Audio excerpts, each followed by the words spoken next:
Assalamu alaikum. Welcome you all here. We will discuss the properties of radicals here. As we noted, we will define radicals as we can write x equals nth root of a. For example, we are writing this expression, then here a is radicand here. And this is radical sign. And this n is actually index of root. And we will define this is actually nth root of a.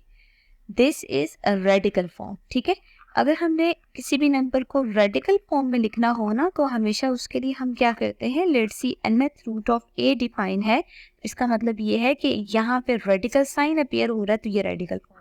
लेकिन अगर हमें इसी को exponential form में change करना हो तो exponential form में जस्ट चेंज ये आता है कि इस a के ऊपर की जो रेडिकल साइन है इसके लिए हम ब्रैकेट यूज करते हैं और यहाँ पे जो भी इंडेक्स डिफाइन होता है उस इंडेक्स को 1/n की फॉर्म में डिफाइन करते हैं। इसका मतलब ये है कि nth रूट ऑफ a जो है उसको हम हमेशा a raised to power 1/n की भी लिख सकते हैं। For example we have any other numbers, for example 125, this we can also write 125 raised to power 1/7. This is actually exponential form. ठीक है, तो मतलब इसमें जिसमें रेडिकल साइन अपीयर हो रहा है उसको हम रेडिकल फॉर्म हमेशा डिफाइन करते हैं और जिसमें पावर आ रही हो उसको हम हमेशा एक्सपोनेंशियल फॉर्म डिफाइन करते हैं।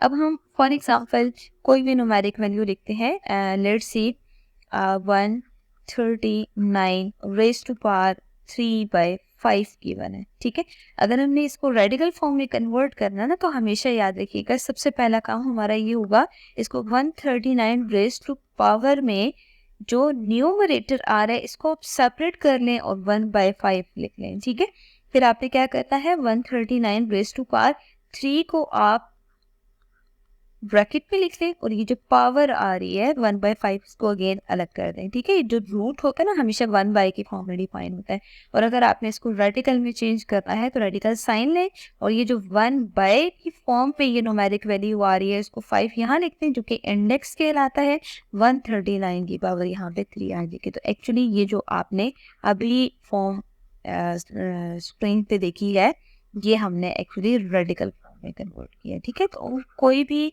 एक्सप्रेशन है उसको हम रेडिकल फॉर्म में भी लिख सकते हैं, एक्सपोनेंशियल फॉर्म में भी लिख सकते हैं।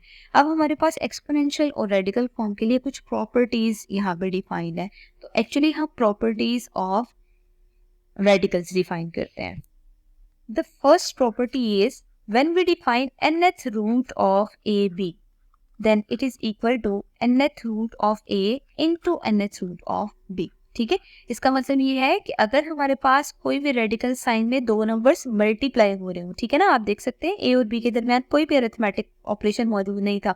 अगर कोई भी अरिथमेटिक ऑपरेशन मौजूद ना हो तो इसका मतलब मल्टीप्लिकेशन होता है। तो यहाँ पे आप देख सकते हैं कि दोनों के ऊपर अलग अलग रेडिकल साइन आप डाल के मल्टीप्लाई कर सकते हैं। यहाँ पे भी आप देख सकते हैं कोई भी अरिथमेटिक ऑपरेशन मौजूद नहीं है, इसका मतलब ये दोनों मल्टीप्लाई हो रहे हैं। अब हम ऐसा करते हैं कि इसको एक एग्जाम्पल से प्रूव करते हैं। ठीक है, जब जनरल फॉर्म में हम इस तरह नंबर्स डिफाइन करते हैं तो गेस करना थोड़ा मुश्किल हो जाता है।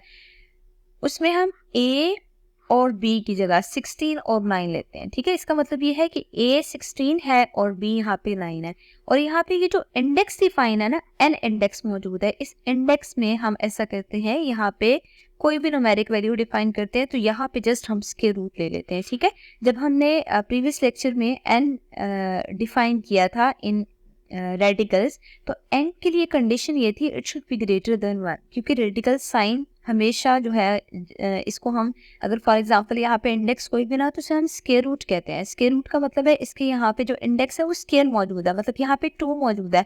अगर यहाँ पे 2 लिखा हो तब भी ठीक है, अगर ना भी लिखा हो तो इसका मतलब है कन्फर्म है ये स्क्वायर रूट की ही नोटेशन है। तो यहाँ भी हम ऐसे करते हैं, इंडेक्स 2 कंसिडर कर लेते हैं, तो इंडेक्स 2 अगर हो तो यहाँ पे रेडिकल साइन के साथ लिखने की जरूरत नहीं होती, हमें ऑब्वियस होता है। ठीक है, तो हम ऐसा करते हैं कि आप इस स्क्वायर रूट में 16 और 9 को सेपरेट करके लिखते हैं बाय यूजिंग प्रॉपर्टी। ठीक है, अब हम लेफ्ट हैंड साइड सॉल्व करते हैं। लेफ्ट हैंड साइड सॉल्व करने के लिए प्राइम फैक्टराइजेशन मेथड यूज करते हैं. 2 8s are 16, 2 4s are 8, 2 2s are 4, 2 1s are 2.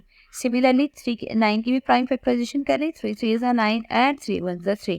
First of all in the left hand side we will put all values here. तो 16 की जगह हम 2 raised to power 2 2 raised to power 2 कर लेते हैं और 9 की जगह 3 raised to power 2, क्योंकि यहाँ पे आप देख सकते हैं पेयर्स अपीयर हो रहे हैं. ठीक है, तो अब जरा सिंप्लीफाई करें. सब स्क्वायर रूट्स कैंसिल हो जाएंगे क्योंकि बाय यूजिंग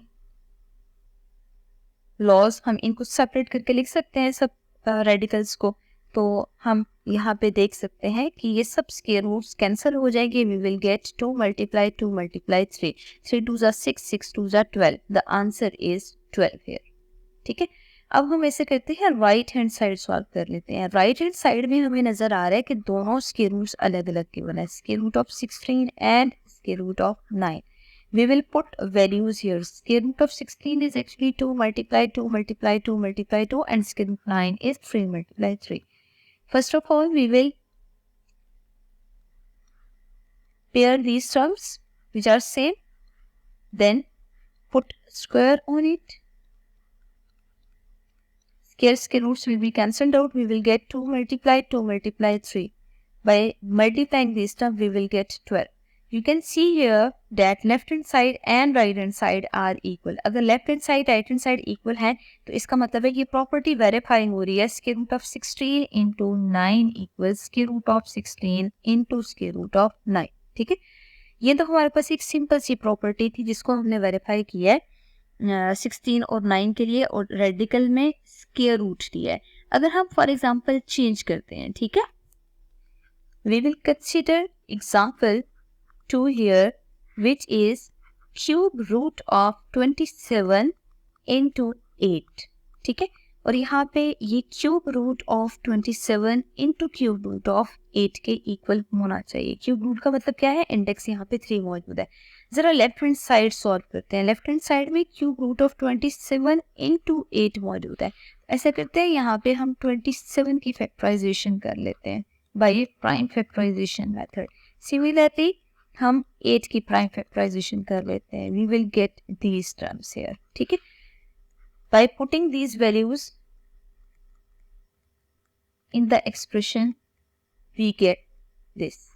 अब देखिए यहाँ पे 3 टर्म्स सेम आ रही है. जब 3 टर्म्स सेम आ रही हो तो हमें क्या करना होगा, इन तीनों टर्म्स को पावर की फॉर्म में कन्वर्ट कर लेना है. तो पावर की फॉर्म में जब कन्वर्ट करेंगे तो 3 क्यूब एंड 2 क्यूब अपीयर होगा. ठीक है, अब हमें पता है क्यूब रूट ऑफ 3 और क्यूब रूट ऑफ 2 की फॉर्म में यहाँ पे हम डिफाइन कर लेते हैं. पावर भी 3 आ रहा है. ठीक है, ये दोनों कैंसिल हो जाएंगे. We will get 3 into 2 which is 6. इसका मतलब है इसका आंसर 6 आ रहा है. ठीक है, अब हम इसे करते हैं कि यहाँ पे राइट हैंड साइड सॉल्व करते हैं. राइट हैंड साइड में हमारे पास cube root of 27 into cube root of 8 आ रहा है. ठीक है, अब क्यूब रूट्स को में ये जो रेडिकेंट्स आ रहे हैं इनको आप एक्सपोनेंशियल फॉर्म में कन्वर्ट कर लें. मतलब इसमें अगर पावर फॉर्म में अपीयर हो रहा है तो वो आप लिख लें.